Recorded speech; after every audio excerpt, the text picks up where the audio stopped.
Sa gitna ng patuloy na pagbabago at hamon sa larangan ng politika, may mga leader na pinipiling tumindig, manindigan at maglingkod ng buong tapang para sa kapakanan ng sambayanan. Sila ang tinaguriang Brave 13, mga senador na hindi natinag sa presyon kundi pinili ang landas na sa tingin nila ay makabubuti para sa bansa. Kabilang sa grupong ito, sina Senate President Alan Cayetano, Pia Cayetano, Amy Marcos, Robin Padilla, Rodante Marcoleta, Camille at Mark Villar, Joel Villanueva, Chis Escudero, Jingo Estrada, Bongo, Loren Ligarda at Ronald Bato de la Rosa. Sila ay nagbuklod hindi lamang bilang mga individual na may kanya-kanyang paniniwala, kundi bilang isang grupo na may iisang layunin, ang maghatid ng serbisyo at magtaguyod ng paninindigan para sa bayan. Hindi may kakaila ang naging mahalagang papel ni Senador Bato de la Rosa sa pagbubuo ng tinaguriang Brave 13. Sa kabila ng mga hamon at sakripisyo, pinili niyang dumalo sa Senado upang maisakatuparan ang kanyang tungkulin,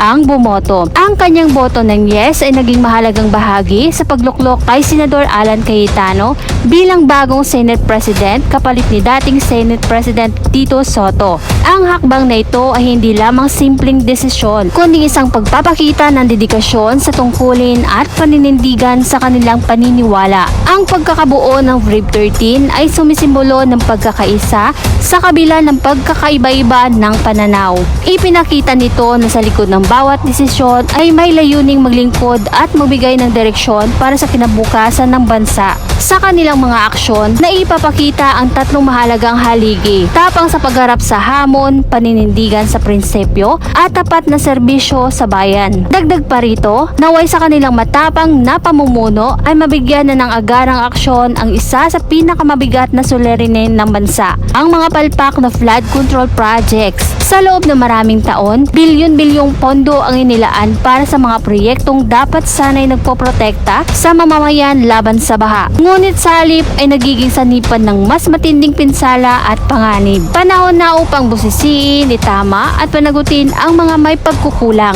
Ang tapang na ipinakita ng Brave 13 sa larangan ng pamumuno ay inaasahang may papakita rin sa pagharap sa ganitong uri ng problema. Walang kinikilingan, walang kinatatakutan at inuuna ang kapakanan ng taong bayan. Naway magsilbi silang boses ng mga mamamayang matagal nang naghihintay ng konkretong solusyon. Mga pamilyang taon-taong nalulubog sa baha, nawawalan ng kabuhayan at nalalagay sa panganib ang buhay. Sa pamamagitan ng matibay na paninindigan at tunay na serbisyo, posible ang pagbabago. Sa huli, ang tunay na sukatan ng pamumuno ay hindi lamang nasusukat sa kapangyarihan, kundi sa kakayahang magsakripisyo at tumindig para sa nakararami. Ang tunay na tagumpay ay makikita sa mga problemang nalulutas at sa buhay ng mga Pilipinong napapabuti. Saludo sa Brave 13, naway patuloy niyong isulong ang tapang, paninindigan at serbisyong tapat para sa bawat Pilipino.